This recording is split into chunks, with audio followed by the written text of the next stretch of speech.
I had no intention of doing a second movie because the first movie was never supposed to be a franchise. And then it kept stewing in my brain, and I wanted to tell a whole new story.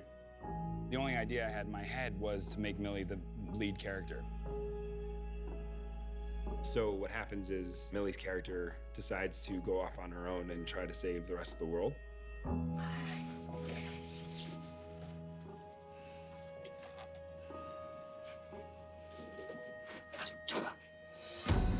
It became as personal, this second one, if not more personal than the first one. The first one is about the intimacy and the promise you make to your kids that we will always protect you. Sorry.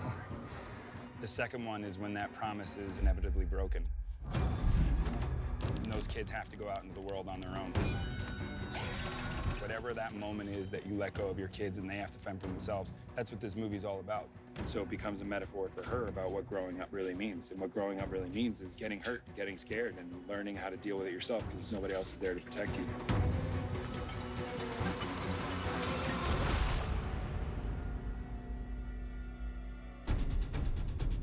We are currently in Akron, New York.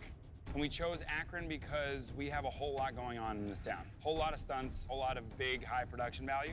So we needed a town that we could do all that in and control the whole town because our creatures are gonna make a grand entrance here on this huge, huge street. What do we got? We got units headed out there now, EMS and fire. Whereabouts? I think up by Walker's Farm.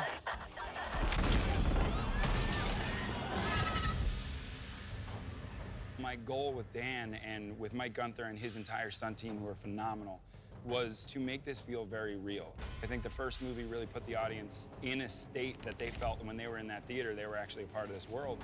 And that's what I want to do on this one. So we've got huge stunts down there.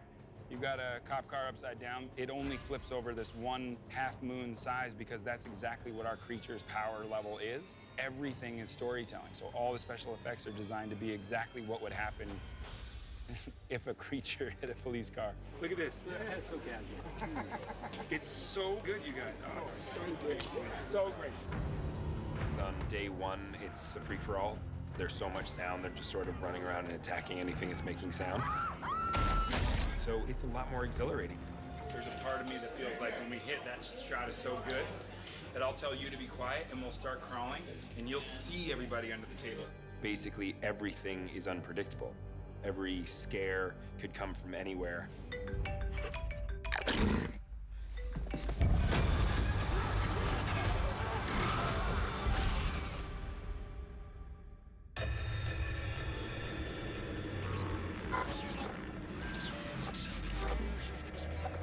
I think the key for us in this movie was if I can keep everything in a one shot or very few cuts, you're gonna feel like you're a part of it. You're gonna feel like you're in the perspective of these characters.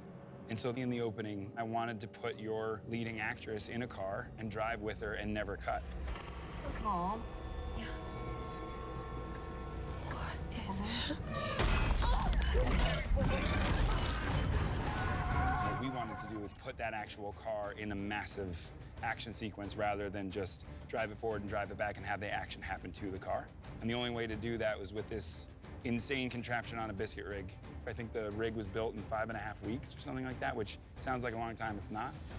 I think we had a total of 6 days to rehearse it, and 2 of those days were with Emily. And when we got here, they were so ready and so jazzed up that when Emily arrived on set, I said, I can do a rehearsal, and she said, no, I just want to go, I want to feel it the first time. When she's going back, that you are so dead straight is perfect. I think it's got to be, like, she doesn't even know what the hell she's doing, you know what I mean?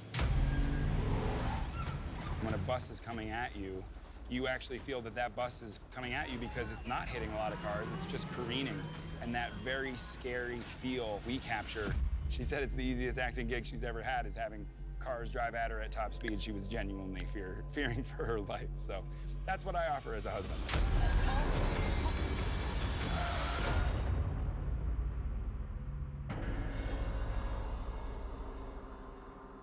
We are at beautiful Buffalovac, which is an old mill here in Buffalo. This is where Killian's character has been living. He has found that underneath these huge vats are the furnace rooms for these vats, so he knows that that's quieter and a safer place. There's 3 feet of concrete. Our family has just arrived here and made quite an entrance.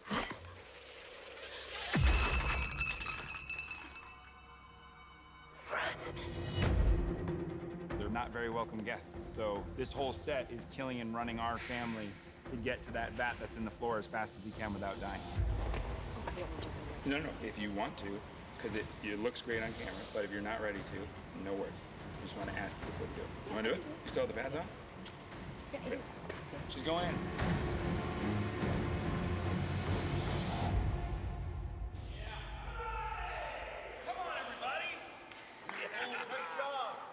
Thank you. That was awesome! This is the exact image where I turned to Drew and Buffalo stopped being inspiration and turned into our set. You see these windows and the guts of this place and the light coming through, and you know that it can be something special. It's just one of those things where this becomes a playground, and the beauty of a location like this and this idea of this once great, thriving steel mill is getting back to that bigger metaphor that I had, which is the America, this idea of our country and what we come from and the industrial age and how impressive all that was, how that's all fading away. And that's what this family is going through. They're living in a modern world and being reminded all around them of sort of the magnitude of where our country once was. So even though we're going into bigger realms, the intimacy of what's at stake and what the core values of this family are and what the mission is, which is to stay safe and try to get others to stay safe, that intimacy is what prevents this from just feeling like a runaway train action film. And then when you get to a place like this, it just makes my job as a director so much easier.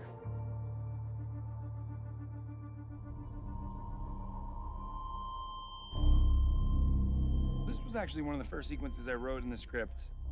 I wanted to find something very universal that people could imagine themselves being a part of.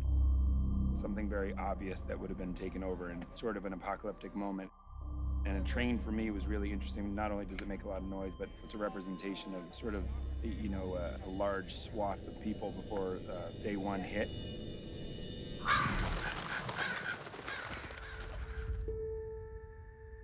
I talked to Jess Goncher, our amazing production designer, and so I think he realized the importance of how this scene would be coming on the heels of so many in-camera moments that we've had, from the stunts that we did in the town to all the stuff that we did in Buffalo Vac and the steel mill. And so getting here to have a fake train or do stuff blue screen, it just wouldn't work.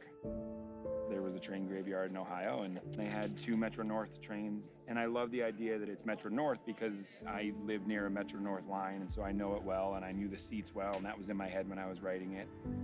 One of them is this red, beautiful sort of Metro North Connecticut line, and I mean, it just doesn't get any better than that.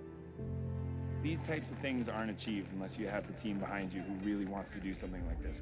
That's why when you arrive on set and you see that set design and what people were able to achieve in that department, that rubs off on what we're shooting, and then that rubs off on the actors, and it just goes and goes.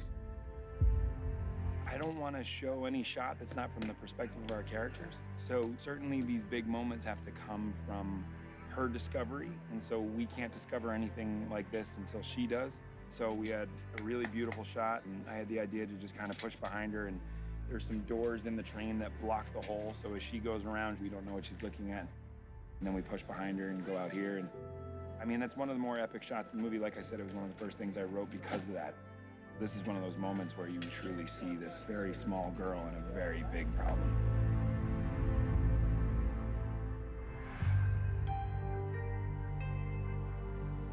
Directing this movie, it was an incredible experience. I had such an incredible crew and group of actors that I trusted so implicitly that I felt so comfortable that they were going to deliver not only the performances, but tell the story that I was hoping that they'd tell, and they did. I was so blown away.